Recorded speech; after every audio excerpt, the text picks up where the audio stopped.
తన కార్యాలయంలో మంత్రి నాదెండ్ల మనోహర్ మీడియా సమావేశాన్ని నిర్వహించారు. ఈ సందర్భంగా రేషన్ సరఫరాలలో అక్రమాలకు తావులేదని, అక్రమాలకు పాల్పడిన ఎవరిని వదిలిపెట్టబోమని నాదెండ్ల మనోహర్ వార్నింగ్ ఇచ్చారు. ఇక 2 రోజుల క్రితం తెనాలిలో మండల స్థాయి స్టాక్ పాయింట్లతో తనిఖీలు చేసినట్లుగా చెప్పారు. ఈ తనిఖీలలో కందిపప్పు, పంచదార, పామాయిల్ తూకాలలో తేడా కనిపించిందని అన్నారు. ప్యాకెట్ల తూకంలో 50 నుంచి 80 గ్రాములు తక్కువగా ఉందని అన్నారు.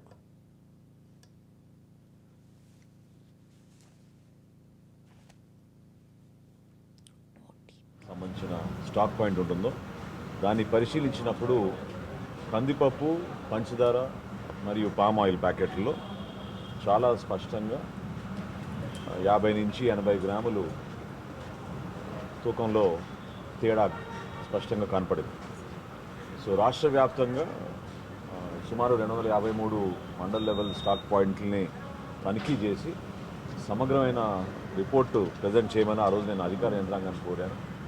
దానికి అనుగుణంగా ఇప్పటి వరకు 62 MLS పాయింట్స్ పరిశీలించారు. స్టాక్ పాయింట్స్లోకి వెళ్ళి శాంపిల్స్ తీసుకుని చెక్ చేశారు. అందులో సుమారు 24 కేసెస్ డిటెక్ట్ అయినాయి. సో ఈ 24 కేసెస్ కూడా కేసు బుక్ చేస్తున్నారు. చాలా సీరియస్గా చట్ట ప్రకారంగా ఎవరైతే సప్లై చైన్లో ఇన్వాల్వ్ అయ్యారో వాళ్ళందరిపైన కూడా చాలా బలమైన చట్టాన్ని తీసుకొచ్చి దానికి అనుగుణంగా కేసెస్ రెడీ చేయమని చెప్పారు.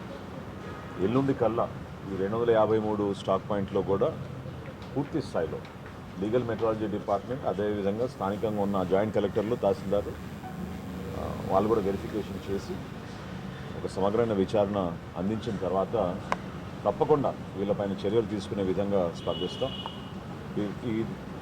ఈ పెద్దగా ఇదేమీ రాకెట్ సైన్స్ కాదు. మేము కోరుకునేది ఏంటంటే వినియోగదారుడికి ఒక భరోసా కల్పించాలి, నిజాయితీగా వ్యవహరించాలి. 500 గ్రాముల ప్యాకెట్ పాపం పేదవాడు కొనుక్కుని ఇంటికి తీసుకెళ్తున్నప్పుడు అందులో కొంతమందికి బెనిఫిట్ అయ్యే విధంగా 40 నుంచి 50 గ్రాములు తగ్గించుకుని వీళ్ళు రాష్ట్ర వ్యాప్తంగా ఇంత దోపిడీ చేశారంటే చాలా బాధాకరమైన విషయం. చాలా సీరియస్ ఇష్యూ.